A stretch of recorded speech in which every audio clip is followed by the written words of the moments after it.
We are going to get this underway. Now we're going to have the interview that I promised you. But before we do,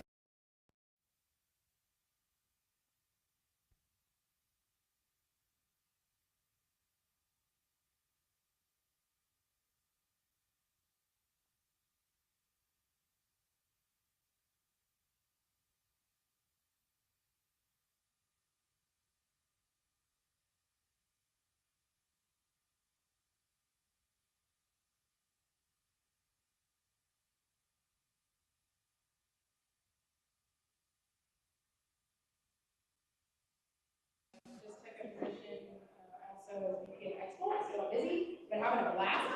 Y'all know me, got energy, let's go. But super excited to be here. Really, honestly, it's just nice to see y'all in person. We see you a lot on Zoom, and to be here with you networking is incredible. And then seeing the greater device community come out, it's just, yeah, this is everything we wanted. So thanks for being here. And thank you to Jeff, and thank you to everybody who's a part of EYS to make this happen. Just couldn't do it without you guys. So thank you. thank you, Jules. You know, Jules just came in here and modestly introduced herself, but I'm gonna do it bigger, Jules. You ready? You ready? Okay. Listen, this is a woman that it doesn't matter. So she's a trainer in the EYS in our company. She's a trainer in the Medical Sales Career Builder program. In that program, we have coaches, trainers that teach classes, and mentors, student mentors and medical mentors that work with every one of our students. Jules is the kind of trainer that the class ended at 6 p.m. and it is 9:45, and she's still on a call, working out whatever needs to be worked out with whatever number of students. I call us the company of bleeding hearts for reasons like this, because we prioritize what everyone needs in our program before anything else, before the money, before the business, before anything else. We prioritize, what do you need? I'm here for you. And that's a culture that we're so proud of. So please, can we have a very loud applause for the bleeding heart named Jules? Thank you. Yes. All right, now I'm going to invite another wonderful member of the EYS team. She goes by the name of Emma. You guys might have seen her on LinkedIn. She's a rock star. She's a enterpriser, and she loves helping people get into medical sales. So Emma, where are you? Where are you, Emma? Big hand for Emma, please. Emma, get up here. Hi. Hello, everybody. It's so good to meet you all in person. If you don't know me, I am the personal brand director with EYS, and it's been so much fun to meet you all in person. And yeah, let's get it going. All right, let's get, you want to talk about the raffle or anything like that? Just, Oh, okay, after. Okay. All right. So you want to tell them what we're about to do? yeah. So we're gonna do the Q&A with Samuel. So I'll be asking him some questions, and he'll just answer them for me. All right, let's do it. Okay. I'm gonna have my notes right here. Excuse me. Okay. Can I please? Yeah. Should I give him the microphone? Or? Okay. Okay. So should I take? Okay. There we go. Hello. Okay. Okay, we're good. All right. Let's get it started. Let's do it. Loaded question. Loaded Start. questions. Here we go. Can you give us a quick overview of Evolve Your Success and its mission, and what inspired you to start it? Wow. That is a loaded question. You know, I'm gonna take your mic actually, Okay. because that is a loaded question. There All we right. go. So, Evolve Your Success. Who are we?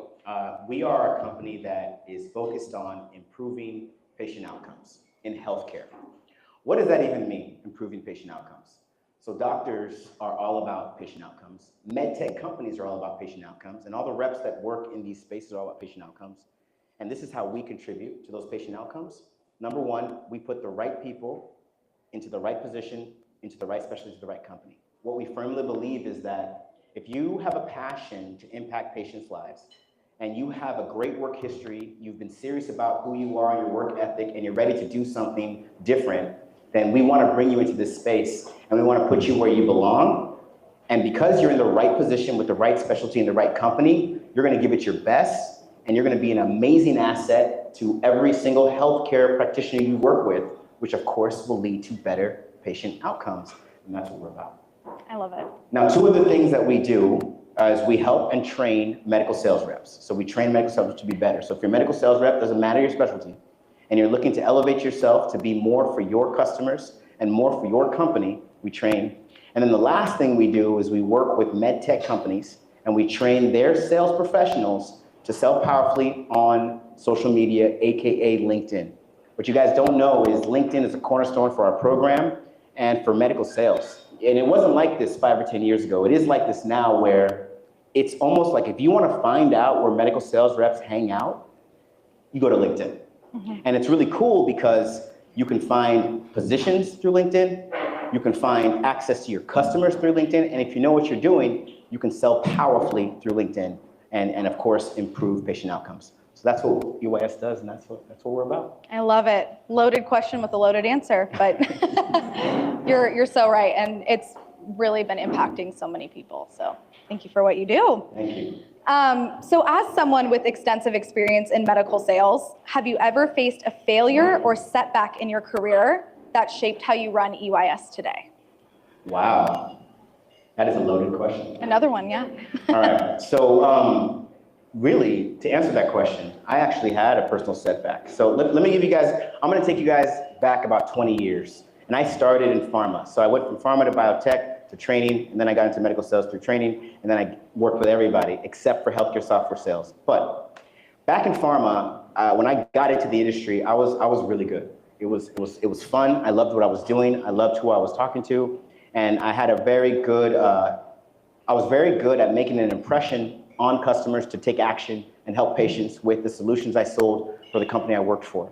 I had a personal setback in my second year, and this is when I was the #2 rep in the company, a 400 person sales force. It was GlaxoSmithKline, and I had a personal setback, and it just took me out.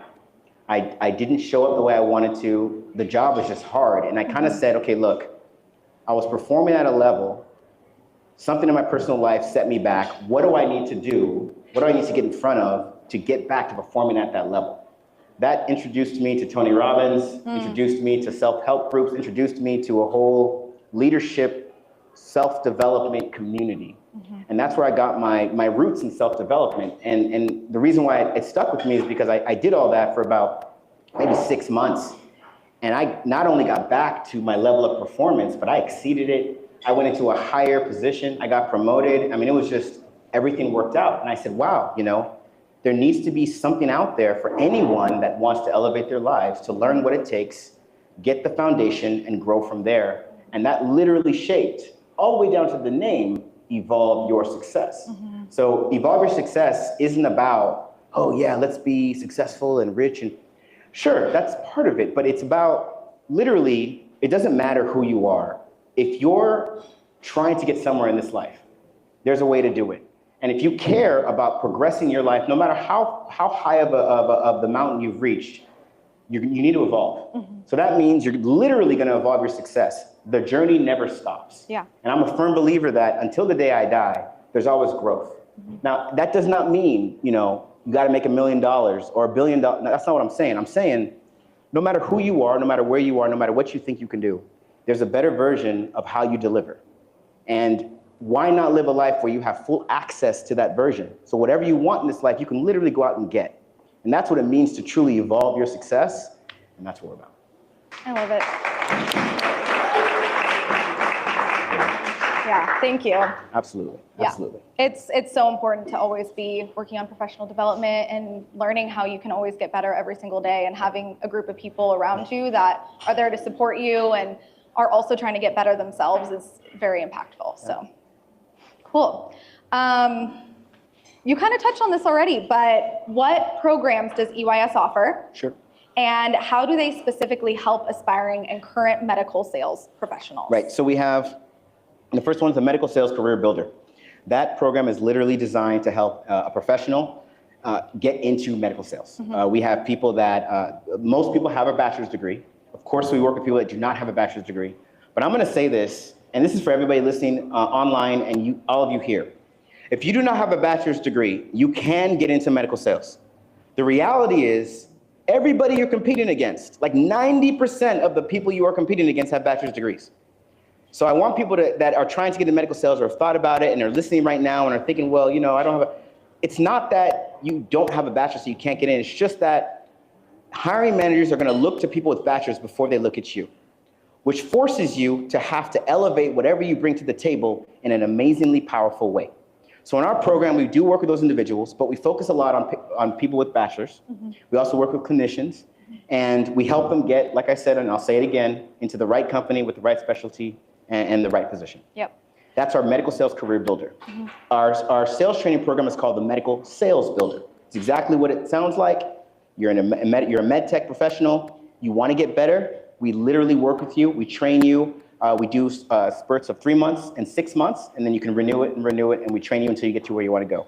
One of the big things about that program that we want to help people achieve is winner's circle. Most of you in medical sales know about a president's club or a winner's circle or whatever you guys call it, but we want people to reach that stage because it means their company has recognized them. It means that whatever they're doing it well, and it definitely carries to any company they want to work with in the future.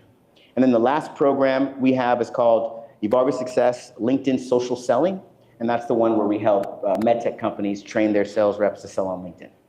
I love it. Thank you. Okay, can you highlight a unique feature of your programs, like the Medical Sales Career Builder, that sets them apart from others? I don't know, I feel so biased. I mean, I have all kinds of things to say. Okay, I will. I have one in mind. Okay, why don't you share and then I'll share. How the about AI? That? Oh, okay, see, you can't give that away, Emma. Okay, we'll get back to that. You didn't hear that, guys. Okay, so let me start with what I really do value, and you guys are saying it with Jules and everybody else here. April's here. You know, April's here. April's one of our enrollment coaches. Can we get a hand for our enrollment director, April, please? April, can you stand up, please, so people can see who you are? Thank you. So here's the thing.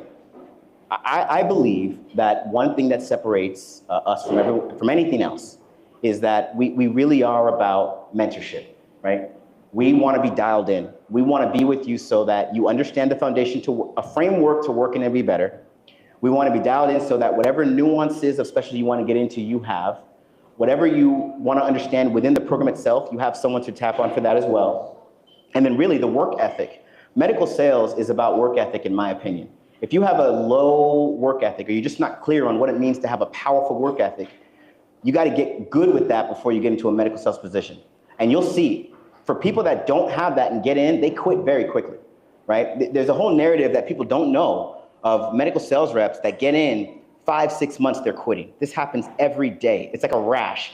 And it happens because they don't know what they're getting themselves into and they don't understand what it means to have a solid work ethic. So mentorship is so big in our program because we want everybody to have a solid work ethic. That means whatever level you come to us at, if you don't have a work ethic, we're going to develop it and we're going to work on you. We're going to bring it to your attention and we're going to get you to where you need to be, regardless who you are. So mentorship is one of the first things. You heard Emma spill the beans on AI. I am not going to go into a big thing about that. Everybody here has heard AI about 40,000 times from when they woke up this morning because it's everywhere. But I'll say this. You're right. We developed something that helps people get positions without them doing anything outside of logging in. It's amazing, and more importantly, networking is everything in medical sales. And not just to get the job. Networking is everything after you get the job. In fact, if you're trying to get into medical sales and you're networking right now, look at it as, I need to get good at this skill, not because I want to be a sales rep that gets whatever I'm going to get, but because this is going to be the rest of my life. And if I can master this now with these people that have opportunities for me, I'm going to be set for life. So when it comes to that, to make it easier in our program, we have this AI that organizes everything you're doing as far as your networking, job search, and of course, actual application efforts. It's awesome. We're very, very proud of it.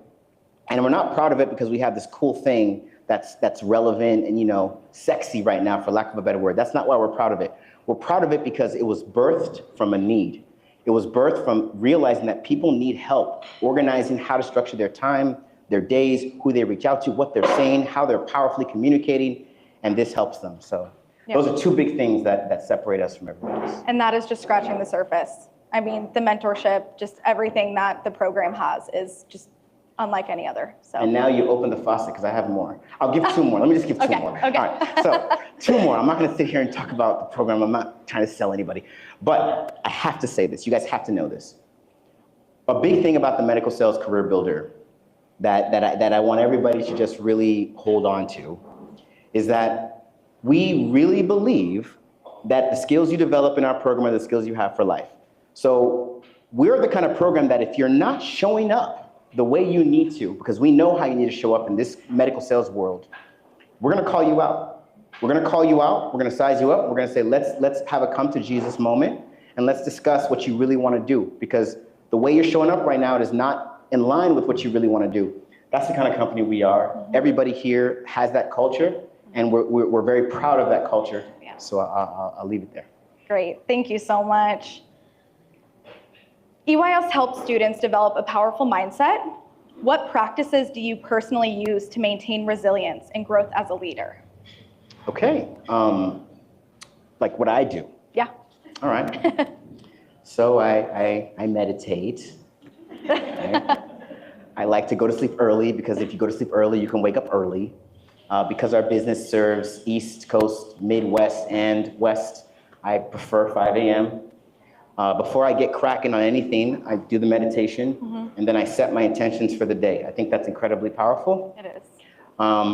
The sleeping early is really big. I try to do it. I'm not good at it. I'm getting better at it, but I try to do it because one thing I really believe in that served me is I really live in the silver lining.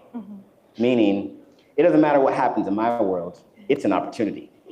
And if it's really, really not looking like an opportunity, I'll find the opportunity. Yep. I invite every single person to think that way.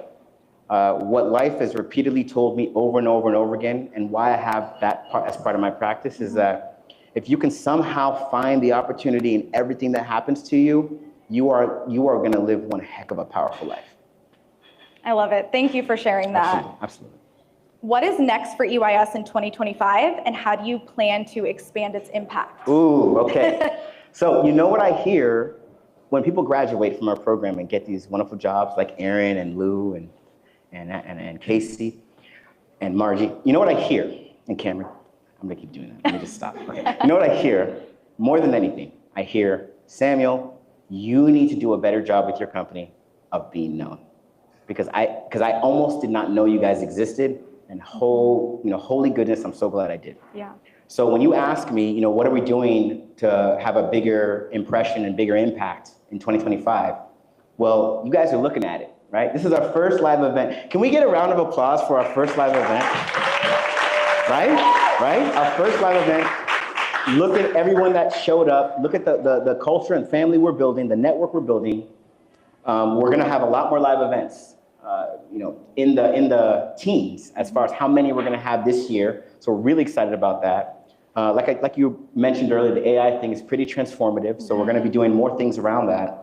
And then the mentorship is only growing bigger. One thing I'd like to share, one thing we have in our program that was birthed out of a need is when you graduate, meaning you get a medical sales job in our program, we work with you for 1 year after you get the job. You're not paying for that, that is free, and that is awesome. And it's things like that we're doubling down on in 2025, putting ourselves out there, being known, and let everybody know that we're here to help. I love it. We're just getting started. We're just getting started. Thank you. All right. So if any of you listen to the podcast, you know that Samuel does rapid fire at the end. Oh, no. So we're putting you in the hot seat now. Okay. All We're right. going to do some rapid fire. All right, let's do it. Okay. You have 10 seconds to answer. Wow, you're stealing my word. How many people here listen to the podcast? Raise your hand. Well, that's abysmal. Okay. All of you have to subscribe to the podcast before you leave. And yes, I said that. And you guys too, listening online. Okay, go ahead. We actually have a raffle. We'll talk about it in just a moment. But if you sign up for the podcast, you'll enter the raffle. So, all right. So first question. What is your favorite part of leading Evolve Your Success? Favorite part is my favorite part is seeing the excitement on someone's face, not when they get the job, when they've had a milestone from getting the job, and they're reflecting on everything they experienced to get to that milestone, and they call me or one of us to let them know how happy and excited they are, which of course makes it a part of their moment. That's exciting. Yeah, Truly yeah, exciting. I love it. absolutely. What is the most rewarding feedback you've ever received from a student or graduate? Wow, that's a loaded question. Ask the question again. I'm buying time. Every time I say ask a question, you have to set the 10 seconds over. Ask the question again. Resets the 10 seconds. What is the most rewarding feedback you've ever received from a student or graduate? I can't think of one thing because I hear things all the time, but I will say that when someone says, thank you for doing what you do, it resonates deep. Yeah. It's like we wake up in the morning and we assign our lives to something that takes up literally at least 8 hours, and for some of you, 15, 16 hours every day. So whatever that endeavor is, it better mean something. And sure, if you're doing something that takes that much time out of your day, it's nice to get a thank you. So to get someone that comes back and says, man, thank you for what you do, for what you've chosen to do with your day, it's truly rewarding. Yeah, I love it. What is a book or resource that you think every aspiring medical sales professional should read? Well, that's a loaded question because we literally have a lesson in our program that gives them a book list. And there's one book I tell everybody to read, especially because you're interviewing. Start with why. There's this guy, I don't know if people know him, his name is Simon Sinek.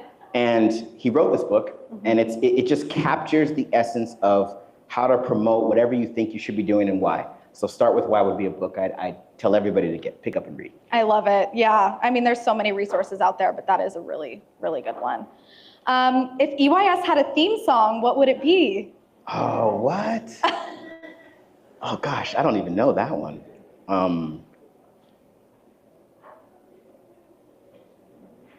Putting you on the spot. That put me on the spot. Okay, I'm gonna give an answer. Okay. But it's because I'm on the spot and I can't think of anything else. Okay. So it could change. Okay. All right. Stronger by Kanye West. Okay, that's a good one. All right, I'll take it. Good one. All right, last one. If you had to describe EYS in just 3 words, what would they be?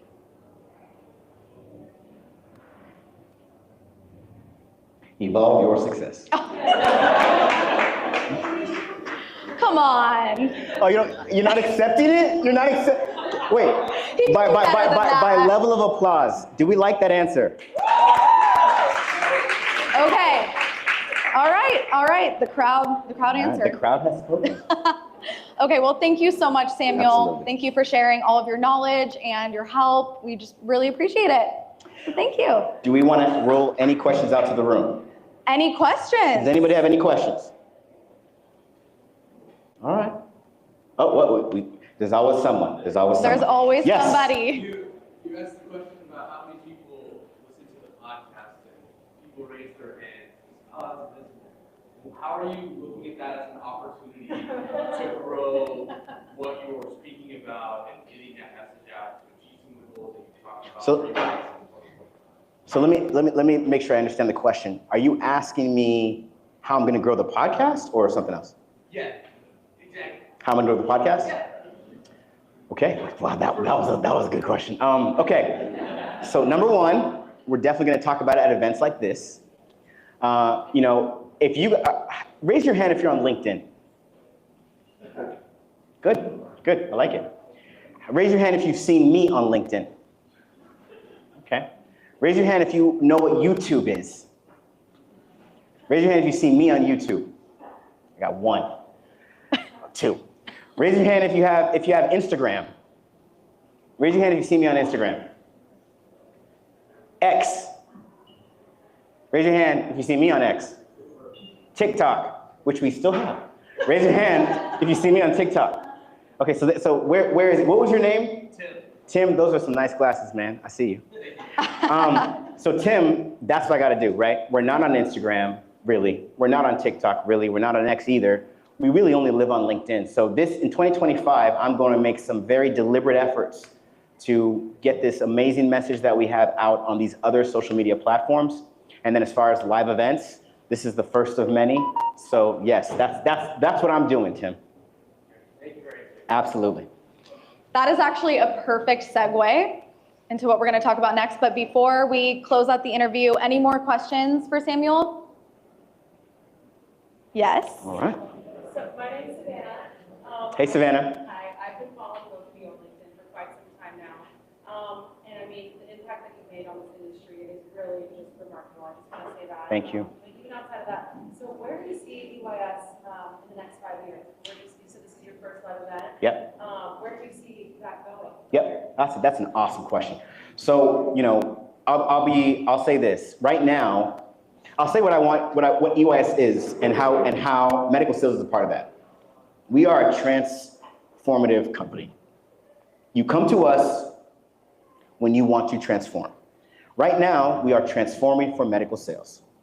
We love medical sales. We're birthed in medical sales. Is what we do. When I look at EYS 5 years out, of course, that's expanded. Deeper levels of helping someone transform. So right now, it's the Medical Sales Career Builder, this program, and then you do this program, you get the job, and you have some skills to start the job powerfully. But in that, you gotta be a better speaker. You gotta be a better closer. You gotta be more confident. You gotta know how to show up. You gotta route better than whatever you're doing now to succeed in your job. And all these skills is development, and they can be applied in many different areas. So when I see, EYS 5 years out, we have all kinds of opportunities for people to get better at those things. It doesn't have to just be married to getting a job and just be married to getting a job in medical sales. It can be married to just being better and being able to tap into something that helps you get there. That's number one. Number two, we, because of the podcast has been around, I think we're in our 4th year, over 220 episodes, and it's allowed me to meet some amazing people. One of them is here, Andre Leday. Where are you? Andre, can you stand, please? Can you stand? Big round of applause for Andre Leday. So some of you are like, well, who is Andre Leday? He's only a VP at Johnson & Johnson. That's who he is, of an entire division. He has, how many people report to you? Exactly. So it's a significant leader in the medical sales space. We want to have better opportunities for people that care about being better and want to be in medical sales to have conversations with people like Andre, right? How many, Savannah, right? Yeah. Savannah, do you talk to your CEO of your company regularly? Honestly, fortunately enough, I'm in a pretty small scale company. Okay. You talk to me. Okay, fair enough. Okay, who else works here at a larger company than Savannah so I can just look better for asking this question than I do right now? I'm joking, but seriously, let's talk about your company, right? So you have that, you're blessed, but a lot of people don't. A lot of people have no idea who their CEO even is. A lot of people don't know anyone beyond their manager. And they should, right? And then on top of that, Andre, in your level, isn't there a lot of training the company provides to make you even better? Absolutely. But as a sales rep, there's usually sales training to sell the product better. So how a sales rep that has that ambition in them and says, you know what, I want to show up powerfully in every avenue of my career, not just how I sell my product, they got to go outside to find that. I want to create something within Evolve Success that can give the training that a level of leadership like Andre receives to someone that's a sales rep that wants to aspire to that level. Does that make sense? So when I look at 5 years out, we're putting people that are sales reps with people like Andre, and Andre is educating them and giving them the tools to become managers and second line leaders and third line leaders and C-suites of their own if they want it. And that's what we hope, it's almost like with EYS, we want to create a pathway so that anyone that has that ambition can now make it happen, as opposed to just being in your job and just wishing you can have it, but having no idea how to even get started. So, did that answer your question? Yes, great answer. Awesome. All right. Anyone else? Okay. Another. I'm a close one, so I'm not Oh, it's all good. I'm a physical therapist. I love what I do. But what would be some insight? If you love what you do, you love talking to people, but you're open, why medical sales? Right. Why should someone make this? Fantastic question. So I'm biased because I'm in med sales. But this is why I'm biased. I truly believe this. So in medical sales, number one, you get to sell to the most educated people on the planet. How cool is that, right? What does it mean to sell to the most educated people on the planet? Can you half-ass what you say if you're selling to the most educated person on the planet? Can you? I'm asking. Can you do that? Can you kind of fluff through the information and kind of, make some exaggerations if you're selling to the most educated person on the planet? You can't. It forces you to be sharp. It forces you to know what you're talking about. It forces you to actually care about whatever you're talking about, right? We've seen the movies, right? The pharmaceutical movies. Now they have these med device, horror story, TV shows. I mean, Hollywood is having a lot of fun in the medical sales area. And they're always highlighting the corruption and the greed and this and that and this. Yeah, that exists. But the true medical sales pioneers, the majority of the industry is not that. The majority of the industry are people that are extremely passionate about what they sell and what they do. And so to sell to the most educated person in the world, when you're extremely passionate about what it is you're selling, it forces you to be at your best. That's one of the reasons why I love medical sales. Another thing is, I do believe it's one of the fields that truly rewards you. I have medical sales reps that are friends that make $1 million a year as a sales rep. Not a CEO, not a manager, not some special, a rep. But because they're doing something that makes that kind of money, they love what they do and they're passionate about it and they go out and give it their best a day. I have reps making $200,000 a year that are just as happy and love what they do, and they both feel equally rewarded, right? And pharma, med device, and even medical supplies, they're getting better and better at giving people equity. Meaning, you're not just gonna come work for us and thank you for working for us, good luck with your life. You're gonna come work for us and we're gonna give you a little piece of the success we continue to have and the millions and billions of dollars we're making. I don't think there's a lot of industries that readily offer that kind of equity at the amount of equity that, that med device, pharma, and med supplies offers. So for me, number one, like I said, it's about you're selling to the smartest people or the most educated people, and it's forcing you to stay sharp about something you're passionate about. And two, you're heavily rewarded. I mean, you're really rewarded. Some of these companies will give you a car, a 401k, equity, and you just got to do your job. And because you love it, because it's improving patient outcomes, and because you're talking to the most educated person, forcing you to be sharp, you're going to give it even more, and they're going to reward you even more. One thing I'll say, and look, I'm not stressing money, but I think money is the easiest thing to lay out there for people to understand a modicum of its value. And in medical sales, I know reps, again, all of them are millionaires, and they're just reps, and they're not making $1 million a year like the one rep I talked about in some special or whatever. They're just regular reps, but they're millionaires because they've been with that company for 15, 20 years, and they've been doing a damn good job. They've been changing patients' life, and the company has been rewarding them. So now they're working for the love of it, and the money's there. How many careers can give you that? Can a PT give you that? I love PTs, I love them, but can a PT give you that? No. So you ask me, why medical sales? That's why medical sales. Absolutely, thank you for the question. Yeah, thank you. Thank you so much. Anybody else? Another? It's raining in, I love it. We got a lot of Let's do it. questions. A lot of people here are changing careers, looking for something different. Maybe what advice would you give them if they were a little lackluster, not giving the full effort to really put themselves in? Besides waking up early, I really agree with you on that point. But what are some other things they can do to really go 15, 6 years, to get a full effort? I love that question. Thank you for that question. So personally, I believe you got to find what you care about, right? I remember I worked in a space, and the product was for, well, I don't want to give any details, but or any names, but I'll say this. The product was to allow you to have tied to respiratory, right? We'll just tie it to that. The man that I befriended, that was a sales professional, his daughter had not been able to find any help at all. And she was suffering on a regular basis. There were no options. And the company that I met him working at was the only company that came up with an option. That guy was the best sales rep in that company. So I use that example in that story because he found something he truly cares about. And he put himself into it and gave it his all. So if you ever questioned whatever work ethic he had before that happened to him, you're not questioning it now. So for someone that's lackluster, that's thinking about moving into this kind of industry and is looking for a reason to show up powerfully, I would tell them, you need to go find what you care about. There's something in medical sales, there's a disease state, there's a condition, there's something going on in this space that I know you can get behind. Study it, go to YouTube, look up some videos on it, find out what patients are really going through that have this. Make it mean something for you, and then let's talk about your work ethic. Did that answer your question? Pretty much. Wait, pretty I much? want to know how much you go to the gym. Oh. How much you eat.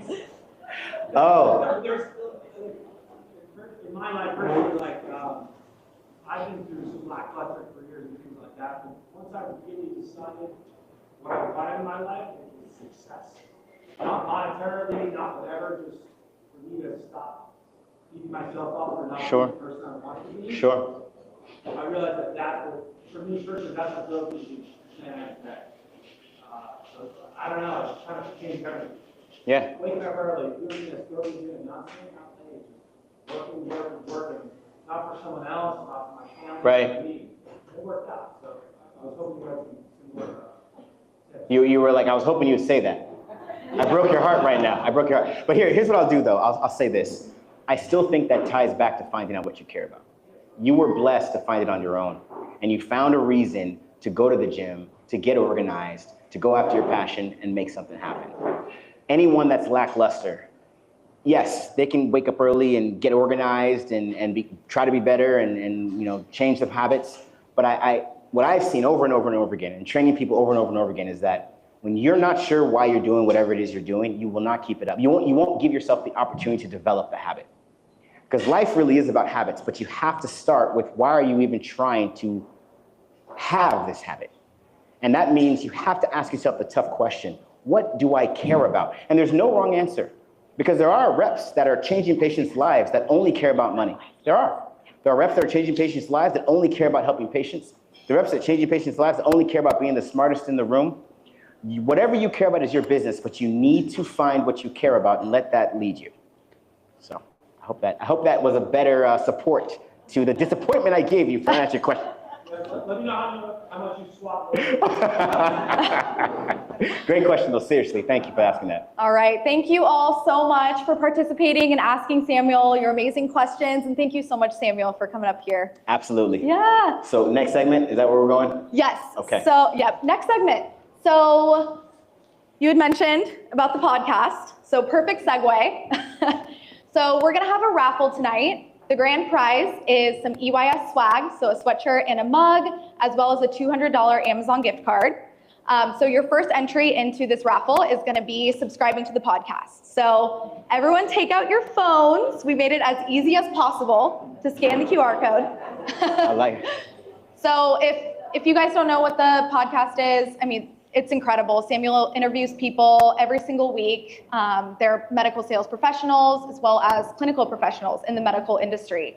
You would benefit from it if you are an aspiring medical sales rep, you want to move to the top 10% of your medical sales role, or if you just want to learn more about the industry. So it's a really great podcast, and yeah. That's cool. I didn't know you were going to make them pull out their phones. That's good. Oh yeah, I didn't see a lot of phones, so. Keep them honest, keep them honest. I'll add to this. Look, there's so much information out there. Let's be honest.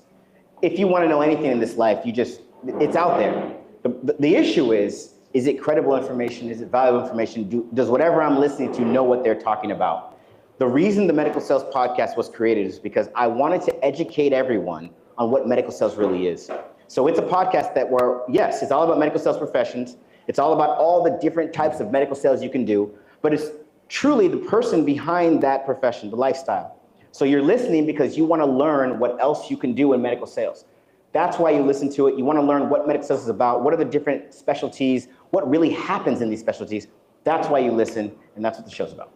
Awesome, thank you so much. So when you scan the QR code, just write your name on one of the raffle tickets on all your tables, on our system, please. And then I'll come around and grab those raffle tickets and we'll do the raffle towards the end of the night. Thank you. And we'll break for networking and then come back for the panel. All right. Awesome. Thank you, Emma. Louder applause for Emma, please. She did a fantastic job. Thank you. Thank you.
before we get into the panel, I'm going to tell you guys about school.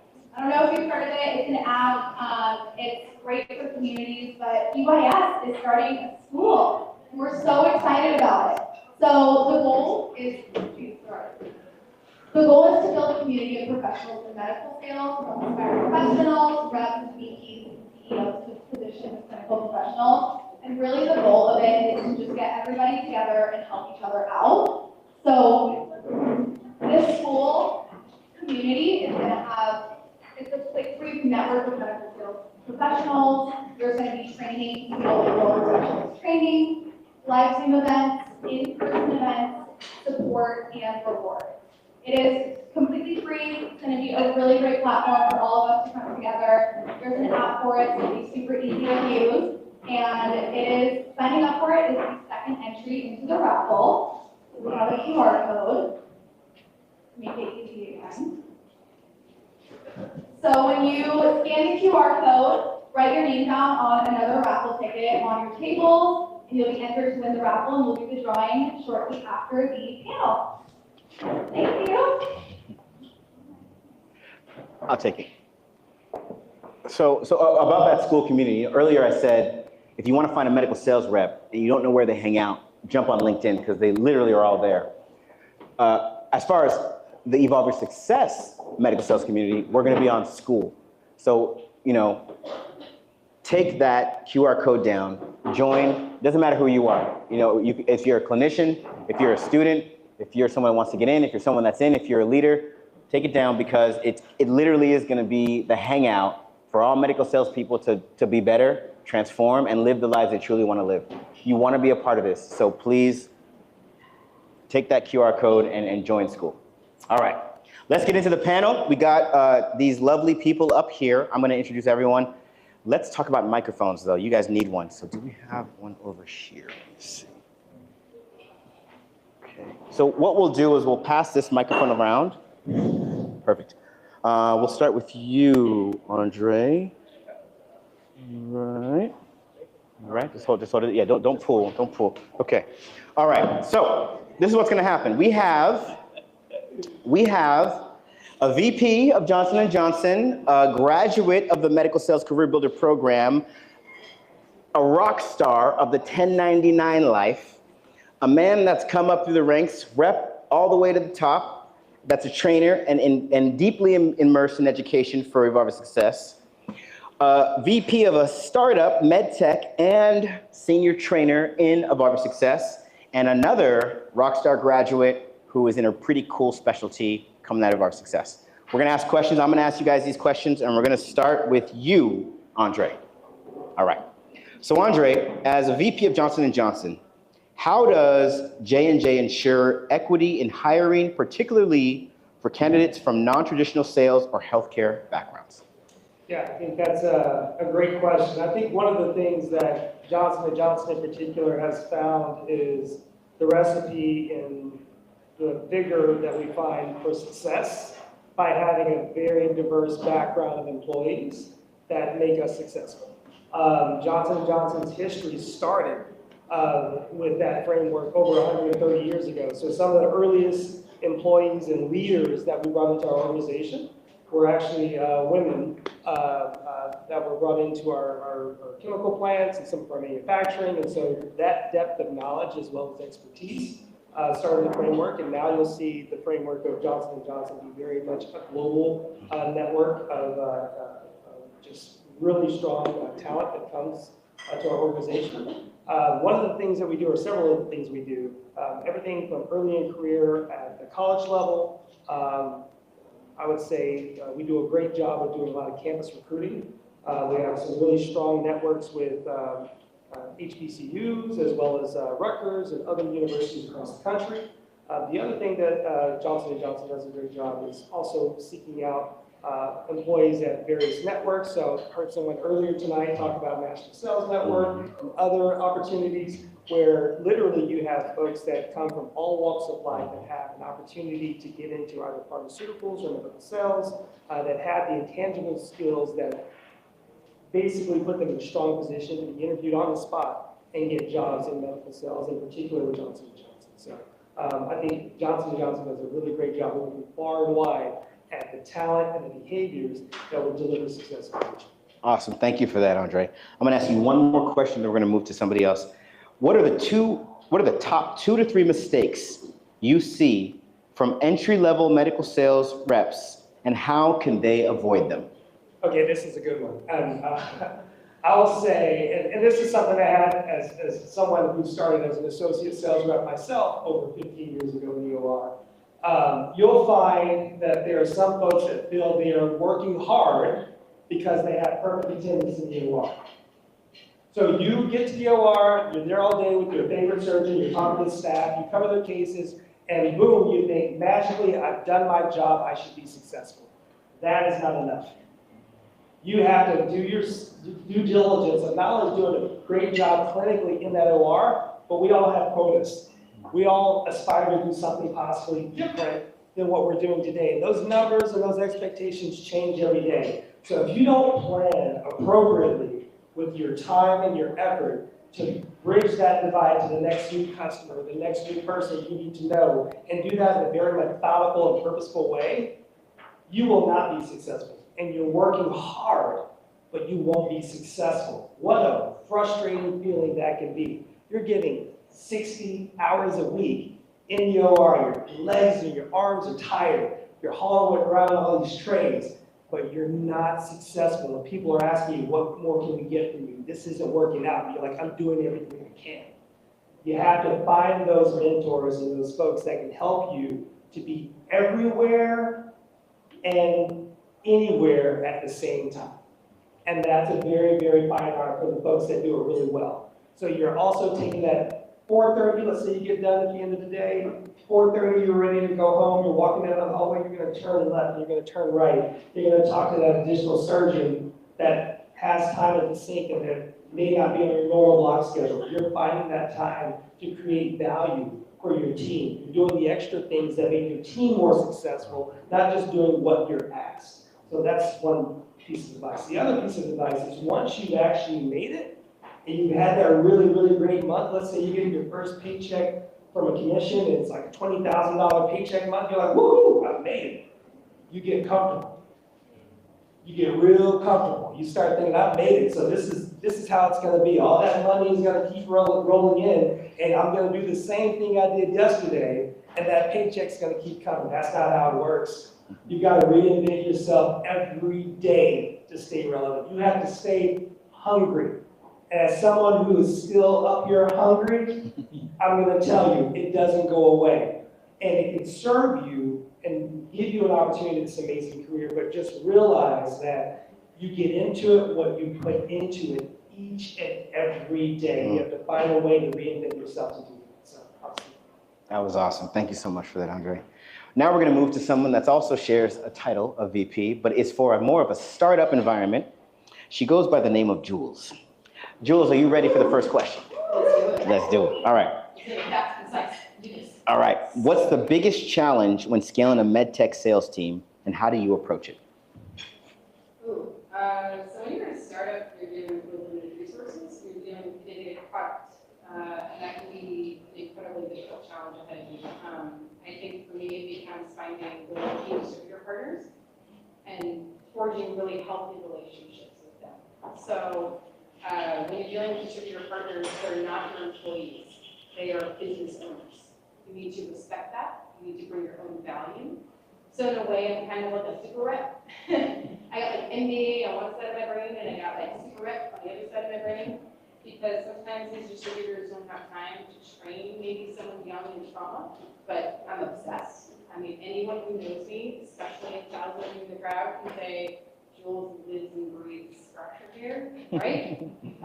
I need to bring that to my distributors every day and provide that value.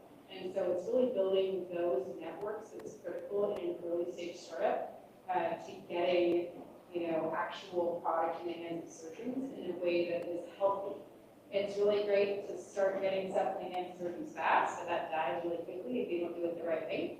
So my goal is to do it slow grow and organic and have it be done in the best way possible for our patients. And if we aren't doing that as we iterate, then we may have a problem. Thank you for that. Nice. Thank you for that.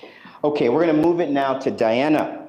Diana is a rock star 1099 rep because not only did she enter the field as a 1099 rep, elevate herself to a position to start her own company, this woman is doing things. So, on that note, Diana, what are the biggest misconceptions people have about being a 1099 rep?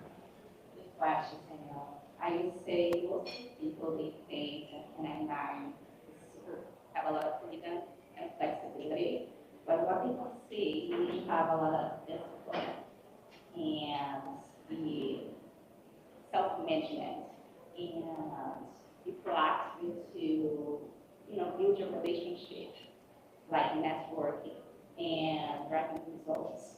So basically, you are your own boss. So basically you're saying one of the biggest misconceptions is you have to be ready to manage yourself very well. And people underestimate that. Yes. That makes sense. That makes sense. One more question for you, Diana. What habits or strategies have made you a rock star in the wound care space? So being consistent, having a lot of discipline, be organized. I struggle a lot, and knowing the challenge that medical providers they are facing in the industry, and so I focus a lot to bring solution and stay on the problem. Sure. And a lot of education Sure. and keep your relationship. Fantastic. Thank you for that. Okay, we're going to move to Jeff. So Jeff, can you tell us about your journey from orthopedic sales rep and up the ranks ultimately to being an educator now? What inspired each transition as you moved up the ranks from sales rep? I think just wanting to be a better version of myself and constantly evolving, bringing it full circle back to your organization here, not being content with where I am and always wanting to learn more, and with that came new visions, new opportunities. So not necessarily climbing the corporate ladder per se, but just exploring other opportunities and kind of scratching that itch of, like I said, just being better. And at this point now, with getting into education, it's also giving back. So that's a big part. Love it. Thank you for that. Now we're going to jump to our graduates. We'll do Aaron and then Lou. Aaron, what does your day-to-day role in medical sales look like now? And what does a typical week involve? So initially starting the role. So just initial training. Essentially, just to give you a little background on myself, so I'm an engineer. So not necessarily in the care space, but I am in biologics. So that would be podiatry, OB, the aesthetics, things like that. So a lot of it is building that network. In the 1099 space, you don't start with, really existing accounts. A lot of it is, hey, whatever you're going to get, you're going to go get. And it's easy to go. It really is. You're not tied down to, a lot of times for me, at least, to a geographical location. So it's a lot of setting meetings, and the big thing is, you can talk to anyone, you can sell anything, whatever. But as far as building existing relationships and ongoing business, the big thing is being what they call a consultant and building that relationship, teaching the surgeons, whoever, their staff, whoever it be, hey, this is how I can benefit, one, your patients from a care perspective, but I can also benefit you personally, monetarily, hey, this is how you get the biggest bang for your buck. How you grow your practice and how you reach more patients and make a bigger difference. Awesome. Thank you for that, Aaron. Lou, pass the mic to Lou. Lou, this is for you. Again, same question. What does your day-to-day role in medical sales look like now, and what does a typical week involve? Yeah, so just as a recap, I'm an associate sales representative for a spine company, Globus. So actively, my primary function is to really support my territory's needs. Mainly my senior rep, my territory manager, and really just servicing accounts best I can. And as an associate, we represent, you represent your team, and you're the new guy in the block. So on a day-to-day basis, I am actually introducing myself to new people, new doctors, new surgeons, new residents. But ultimately, it's a lot of servicing the accounts with trades, a lot of doing a lot of grunt work with a good, positive attitude. And I think the big impact that you could make as an associate is that, you know, on your 12th hour when you have been running trades all day long, like you still need to have a good, positive attitude because you're still servicing your clients, you're still serving patients, pardon me, and you know, you still have to keep showing up like it's, you know, your first minute on the job. So that's day to day on a day. But as far as weeks go, you know, you will have some meetings with physicians and residents. And just recently, I started sort of spearheading a resident program, sort of trying to engage the residents more for a couple of reasons. One, because I'm an associate, so I'm actually learning a lot with them, and I'm learning that, you know, year 1, year 2, year 3, year 4 residents as neurodocs.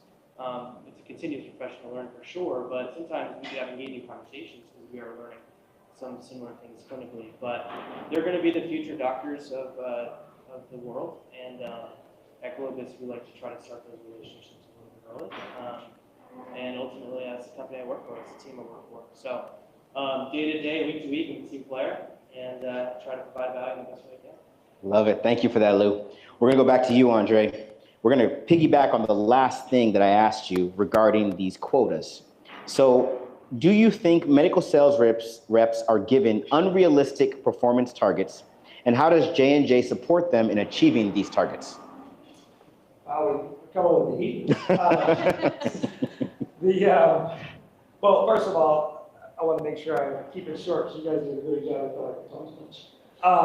No, listen, I think more than anything, when you get a number, one of the things that I always approach my quotas as an individual contributor, as a team leader, I take the number and I work the plan backwards.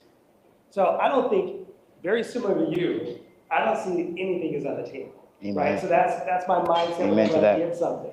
The other thing is, what are the tools at my disposal to achieve that number? And what am I already doing today to achieve that number? So what extra do I need to do in this upcoming year just to achieve that? I mean, when you break it down to bite size, it's not that bad, or it doesn't have to be that bad. The other thing is sell your whole bag. I can't tell you how many folks I run into, and they sell the nice, new, shiny things really great, but they forget they've got Nurate patties, they've got Durapair, they've got, you know, all these sealant agents, biologics. They bypass all of those and they don't talk about them. They just sell what is easier or more common to sell. Sell your whole bag. You'd be amazed what customers are looking for and the opportunity you have to unseat a competitor when you take the time to introduce all of your products. And then the last thing, build those relationships. You may need 1 or 2 new relationships in a year to hit that number.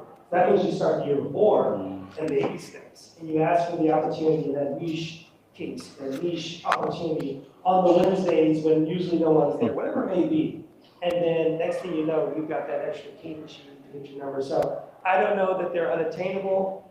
I do know it takes more rigor each and every year to do it. And what J&J does is keep coming out with new innovative products each and every year. I can tell you from the joinery construction space, we have 7 new, just absolutely phenomenal products that are hitting the market in spaces that we haven't competed before. So it's making it easier for our reps to do it. Awesome. Thank you for that, Andre. We're going to go back to Jules. So Jules, what's the best way? Actually, let's go a different direction. Actually, Jules. So Jules, what advice do you give students in the MSB program about thriving in a startup environment? Startups are a different animal. I didn't do startup life until well into my career. So I did Synthes trauma, J&J at some point, 11, and then Stryker trauma, and then, startup life. So I had been very well trained in fracture care from a traditional perspective. And I think that that's something to watch out for. So at a startup, it is lean. You are working off of usually some type of funding. You got to be very careful of that. You got to watch out for the runway. So don't expect the kind of love, care, TLC formal training that you get at a large institution. It doesn't mean you're not going to be successful, but it means you got to have a different kind of grit. You got to have a different kind of attitude. You got to be a little bit more of a self-starter. I generally like to have people with some experience because I know I can't provide the care and feeding that a larger corporation does. So it also means don't be disappointed. If there's a startup that you're interviewing with and you're like, oh man, I didn't get it, it's okay. Maybe they can't be a good mentor for you in that moment. But maybe they will be in a year or two. But infrastructure is critical to train someone who's newer, and sometimes we just don't have it. But at a startup that say yes, I'm going to Miami tomorrow for a week, driving around the whole entire state in a car, going to meet my three distributors, say yes. Get into that case, get into that distributor's head, get into that surgeon's office. And it's a little bit more frenetic. But I'm ADD, so I love it. And that's okay. A lot of us are. We're a little bit energetic, and we want to get out there, no matter how long you've been in the game. So it is a different play. But be ready for that, because you won't have the same level of training as you will at a junior. You can't compete with that. Been there, got the T-shirt. It has a really important element of it that we can't provide. Thank you for that. Thank you for that. We're going to go back to Diana. Diana, what unique challenges do you face in wound care sales compared to other MedTech sales? Okay, yeah, I have a couple. I would say the wound care industry is very outcome driving, so you need to reinforce clinicians all the time, and also keep ahead of the latest innovations, what is happening in the industry. And also I would say that wound care, like depends on many other areas, many other industries. So you are dealing with the clinician, and you need to make sure they are billing the correct codes, because they can be under the IPR. So most of our products in care are covered by Medicare. Sure. So we bring like a better outcomes to the patients, and also can be profitable to the clinicians process. Got it. Thank you for that. We're going to pick it back to Jeff. Jeff, with your experience across multiple levels of leadership, what do you think is the most important quality aspiring sales professionals should develop to succeed in medical sales? I think in the beginning, it is being consistent. And there's maybe going back to a couple other questions, daily and weekly kind of consistency. But I think at the very least, in the beginning of your career, this consistency, if done correctly, in my opinion, will lead to trust and respect. And that's being early, following up when you say you're going to follow up, even if it's just a passing comment or just a random question that you get from a nurse or a tech or STD. You want to follow up on that. Because, like I said, that is where you start the foundation of trust and respect, and that is going to lead to success. Thank you for that. Great answer. All right, we're going to go back and forth between Aaron and Lou. Aaron, you first. I'm going to ask you a question, Aaron, then you, Lou, then you, Aaron again, and then you, Lou again. So, Aaron, what is the biggest challenge in your job? Yeah, so in the biologic space, as I'm sure Diana knows, there's a lot of competition. And it kind of goes back to what I was saying earlier. Your products can be as good as you want them to be. They can provide whatever results that you want to provide.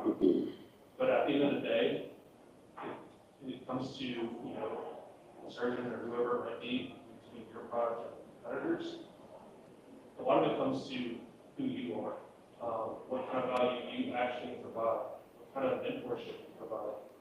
If a surgeon were to ask me, hey, how can I lead this to bigger growth of my practice?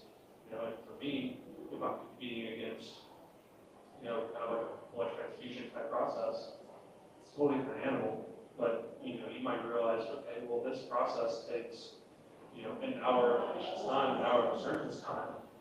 How many more patients can that see in an hour if they were to use our product? And it's thoughts like that that kind of lead to, hey, this is not just me selling you something. This is me adding value, one, to your time, and two, to your practice, when it comes to results. Finding that fine line. Beautiful insight. Thank you for that. Lou, same question. What's the biggest challenge in your job? So the hospital that we work at is a union hospital, which actually makes it very challenging and shocking. Can you define that for the audience? So certainly, yes. So our sterile processing department is unionized. So they're a really cohesive bunch, and they're really excellent at what they do, truthfully, but can be oftentimes very cliquey there. So what's challenging about it is understanding the different cultures at play and recognizing that you are truly a guest at their facility and sort of like a foreign body, and oftentimes to be rejected by that. And seriously, no. So it makes things challenging because on one hand, it's like without medical device reps and the instruments, they really have nothing to sterilize. But on the other hand, you know, without their help, we're incapable, we're totally crippled without doing our job. So, you know, being a guest in a facility can be challenging, but at the same time, you know, people are people, so just treat them with respect. And it goes back to what you were saying, Jeff, about, you know, about, you know, building that rapport from an early time. And, you know, really being genuine and kind and compassionate with these people and recognizing that their job's hard. And over the weeks and the months and the years, eventually you find that middle ground and, you know, bygones become bygones. So just battling those cultural differences can be challenging on a day-to-day basis. Thank you for that answer. Aaron, I said we're going to go back to you, but hold on. We're going to stay with you, Lou. We're going to come back to you later, Aaron. Lou, so, you know, I want you to tell the audience in any way you can, is the job you have now what you thought it was going to be when you were in the Medical Sales Career Builder program? If it is, why? If it's not, why? Truthfully, I was prepped pretty well for what a trauma on-call spine type of a gig would be. Early on, Jules and I had a conversation about what that lifestyle was going to look like. And the truth is that from the start of my choice to, you know, enter into this profession, I was like, that's going to be in my alley. You know, it's going to be something I want to do. So as far as the expectations that do meet reality, like, you know, I am working extensively as far as hours are going, as far as hour input goes. And there are surprises though that come with it, you know, because sometimes we do elective surgeries, and sometimes, you know, you get a phone call when you have a flight scheduled to San Diego on Friday, and you have to actually push it forward, you know, and you're like, shoot, I think I'll use this little convention. But, you know, it's just story. Yeah, so just roll the punches, go with the flow, and things will be fine. Like it. Let's take it back to Aaron. So Aaron, I got one more question for you. You know, being a medical sales rep it's grueling work, let's be honest. You know, like you said, you have a grind, especially for a new person. You don't even know what you're getting yourself into. So I want to know from you, what do you do to stay motivated? And even before you answer that, how important is it to figure out what to do to stay motivated with this kind of job?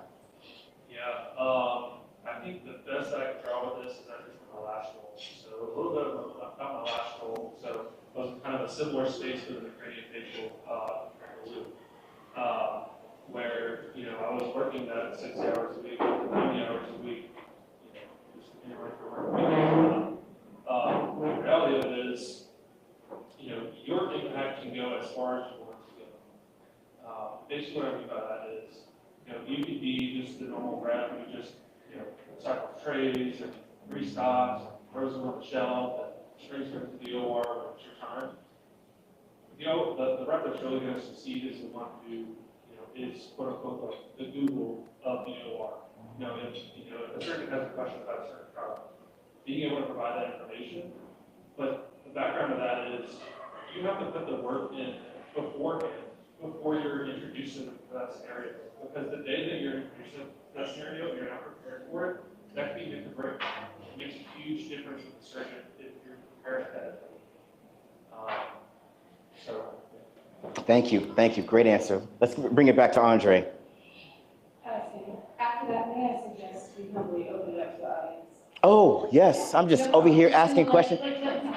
Yes. You guys are probably burning with questions. Okay. I got one more question for Andre, and then we'll open it up. Andre, you know, medical sales is known for its high pressure environment. And that's just the reality of the space. What does J&J specifically do to help their employees maintain a work-life balance? Well, I don't want to say it's just J&J. There are a lot of great companies that are doing more to, I would say, serve their employees and their reps. Some of the things I'm really passionate about that service me and other employees are our employee resource groups. All walks of life, whether you be transgender, whether you be a veteran, whether you be from various ethnicities, you name it. women, you name it, we've got an opportunity for people to feel like they belong in the company. And they have a chance to be a part of a community within our community and have their needs serviced and have their experiences be recognized and shared and how to navigate their career, because those unique experiences are going to be unique to everyone. And so I think that does a lot. I personally am the global co-chair for our Alliance for Diverse Abilities. So that's our folks with physical disabilities as well as neurodiversity, mental health opportunities. And we have a World International Mental Health Day as well as a US-based Mental Health Day, which I'm really, really proud of. But we echo those out every month as well as opportunities for our employees to, again, find that those resources that will help them not only engage and navigate these stressful opportunities, not just at work, but in life, and give them the space to do. Thank you for that. Thank you for that. So yes, in the vein of time, we should open it up to the room. Does anyone have any questions for any of these lovely members up here? Really? No questions? Okay, okay. Can I ask a question? I'm going to ask a question. I'm going to ask a question. We're going to have some fun. Okay, fair. That's fair. That's fair. Okay, okay. So I'm going to pick on somebody. I'm just going to randomly pick somebody right now. And I would love for you to share what you took away from the time you spent with these people up here today. But before I do that, I'll offer a volunteer. Does anybody want to volunteer to share that? Okay, he stepped up to the challenge. Please share what you've taken away from today. Yeah, I think this goes back to some of the points that Jeff shared. I think, and it goes across the board, both from people, Lou and Aaron, that have just. There you go. This goes across the board, but it started with Lou and Aaron with just getting into the career. Then for those of you that have more experience, but this is what Jeff shared, is consistency from the beginning. I think that echoes across the panel as those that have been consistent. And I think there's a reason you're all sitting on the panel is that you have been consistent, done things the right way from the start, or learned how to do them the way they should be done from the start. And that's what has gotten you into the role that you're starting now, whether it's recent or something that has pushed you through to a 15, 20 plus year career in this space. So I think consistency is the message that I would take home from the panel. So thank you all for sharing. Thank you for speaking up. That is fantastic, and that is very true. I was going to add one thing though. Just because you're consistent doesn't mean you're not brave, and doesn't mean you don't mess the stuff up. Mess it up. Like, don't be afraid to do that, because that's what will happen. So consistency is good, so is good. Forget that. Thank you for that, Jules. All right, any more questions for our group here? Okay, we got a question from Cameron. I'm going to get some exercise. All right. So this one's for Lou. So I'm also a newly associate sales rep, and so I'm in ortho, total knees and total hips. And so associate sales rep to associate sales rep, how did you feel like your training was in your company? Did you feel supported? And how much training do you have until they expected for you to start covering cases totally by yourself? Sure. Real quick, what company do you work for? Oh, I'm with Smith. Oh, yeah, sure. Smith, yeah. So Globus was underwent a merger. So a big part of my onboarding was partly KI. As far as the training went, our hospital is mostly a new basic hospital. So this new basic and Globus that is coming together. So the training was very on the job, on the scene, in the OR with the team. Day 1, day 2, day 3. As far as the actual traditional HR, onboarding, sort of training, that came from Globus. And it was a little crazy because of the merger, but we were able to do some in-person trainings. But a lot of it is just like, is really just peer-to-peer, or not really peer-to-peer, but it's more just like learning through osmosis and just being with your team and your reps. I'm very fortunate personally because my senior rep is very excellent. He's kind of that Google in the OR, so it makes my job easy to learn. But you still gotta show up every day very curious with questions. Thanks. Awesome, awesome, thank you. Another question, okay. Kind of piggyback off of Ted, how would you describe your mentorship and leadership at Globus? That's a good question. So as far as mentorship goes, on a day-to-day basis, I just do my best to be around the big whales, swim with the whales, swim with the big fish, and eventually you sort of gather sometimes. So the mentorship truly is very outline, and you'll get as much as you put in. If you have good questions, you show up early, and you have a really good, positive, genuine attitude, people will just crave to teach you. They truthfully will.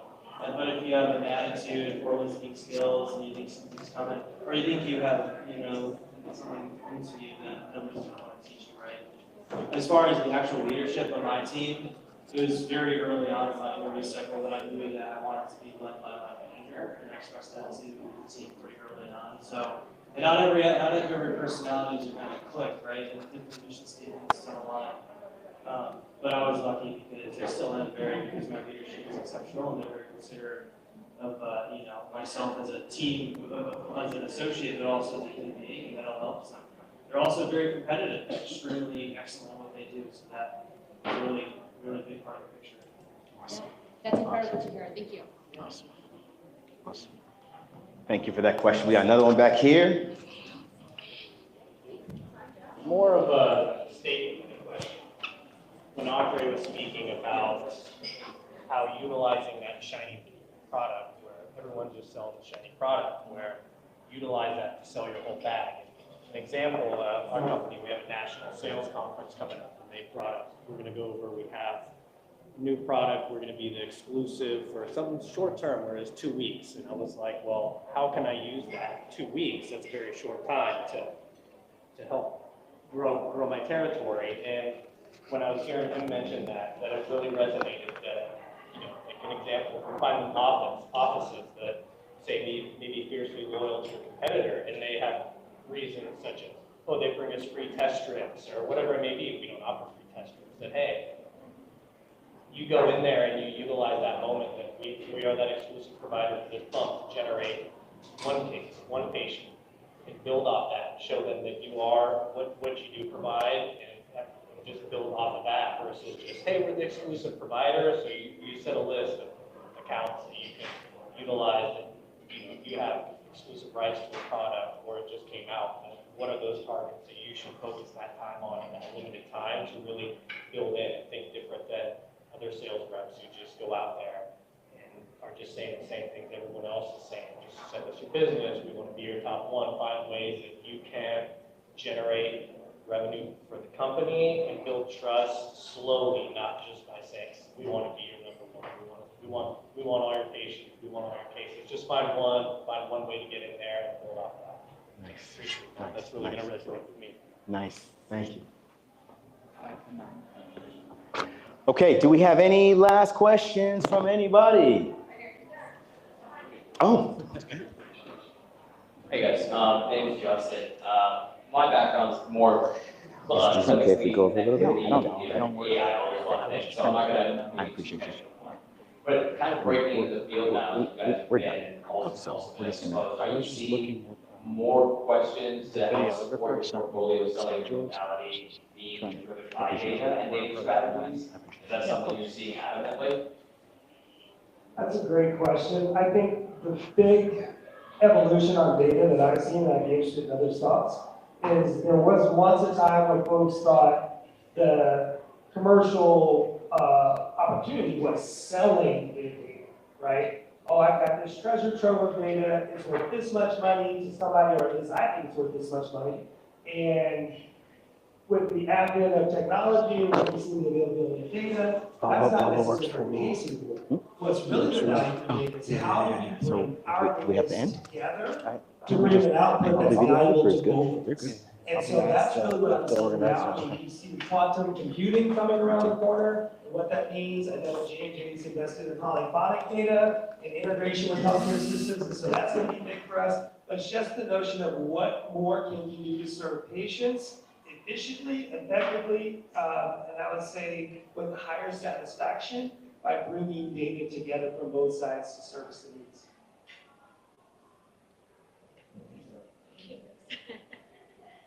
I'll take it more to a sales role kind of answer for that. And I think at the end of the day, data is amazing for targeting, but it still takes a human to talk to another human. And so for me, if a sales rep doesn't understand hip fracture care, and they go and have a conversation with a surgeon that isn't intelligent about hip fracture care, I'm nowhere. So it's great for a start, but at the end of the day, there is absolutely there's no substitution for clinical expertise. Yeah, kind of piggybacking off of what Joel said, I think the data is kind of what makes you feel good about being a sales rep. And, if you're representing a product that has the good data to kind of show to that surgeon, whoever it might be, then that's awesome. That makes you feel good about selling it, absolutely. But at the end of the day, I think it comes down to, understanding the surgeon's real motivations for actually using your product. Someone might have a superior product, but, if one day they don't show up for the case or something happens and, that product isn't available, if the surgeon can't count on you, they're not gonna count on you. They're gonna go with someone else. And that's the harsh reality of it is, you have to be on top of your game all the time. And if you're not, then it's someone else's dinner. Thank you. Thanks for that question, Justin. Okay, more questions. Anybody else have questions? Okay, well, there's liquor, there's music, and we are just about done. Thank you so much. We give a big round of applause to the panel here.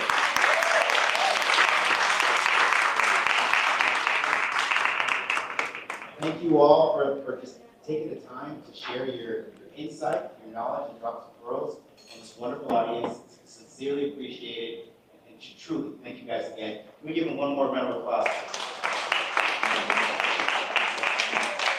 Okay, so if you drink. Oh wait, we have a question. Oh, the raffle. That's right. Oh, do you need to make an announcement about the raffle? Yeah. Okay, if you drink. If you eat. You want to make an announcement? Raffle, yeah. Okay, and we're doing this raffle, so everybody better participate. Emma's going around collecting tickets.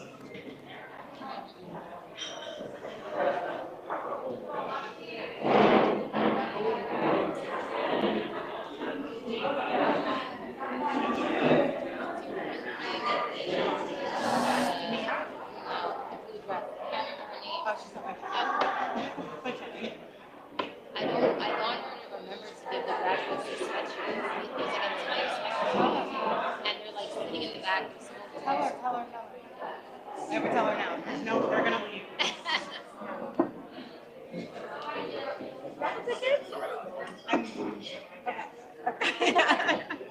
It should go to someone here. Okay, perfect. Okay.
leave just yet. We're gonna do this raffle draw, and then we are officially wrapping up, and you're gonna be able to hang out for maybe 20, 30 more minutes and trickle out. But let's do this raffle draw. All right. Can we get some like dramatic music? DJ? Can you give Samuel Some a dramatic, microphone like, back? I'm about to pull a ticket. Can you just give him a microphone back for the raffle?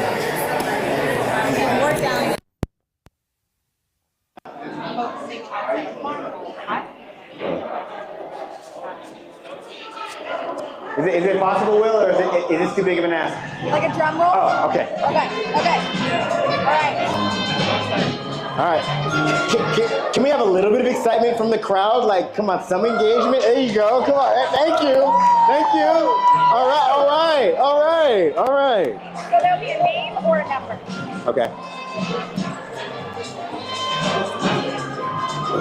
Okay, a number? You want me to read it? Okay. Yep.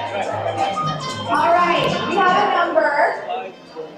The number is 831008. 831008. Nobody? How are people playing and not here? I don't know. So no one has this number.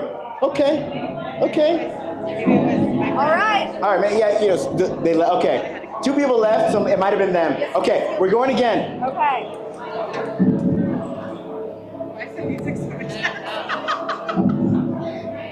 And we have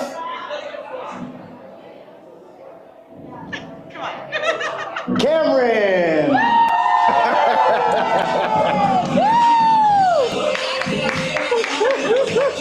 Round of applause for Cameron. Only one winner. Can you tell everybody what he won? All right. Congrats, Cameron. You won the EYS flag. You're going to get a sweatshirt and a mug and a $200 Amazon gift card.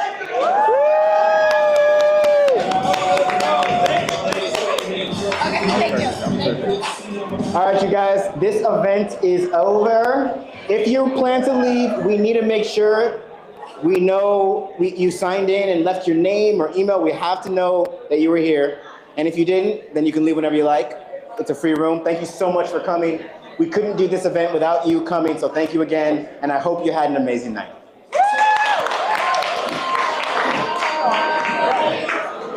right, brother, we're going to take pictures. Huh? We take pictures? Take pictures? Like professional with your... Yeah. Okay. Are you orchestrating that or? Yeah, I'll Okay. Let me just yeah.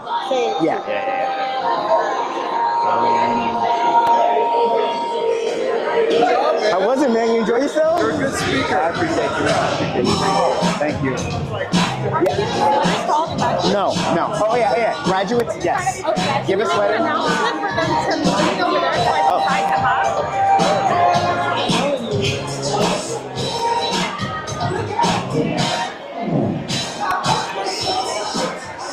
Last announcement.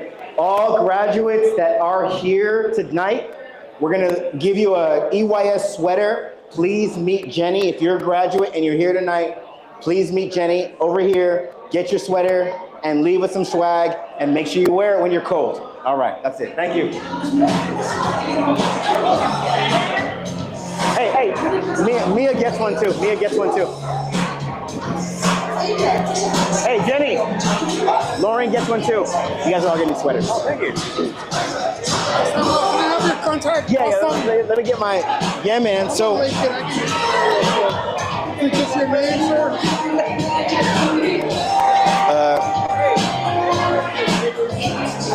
Yeah, call me so that I have your number.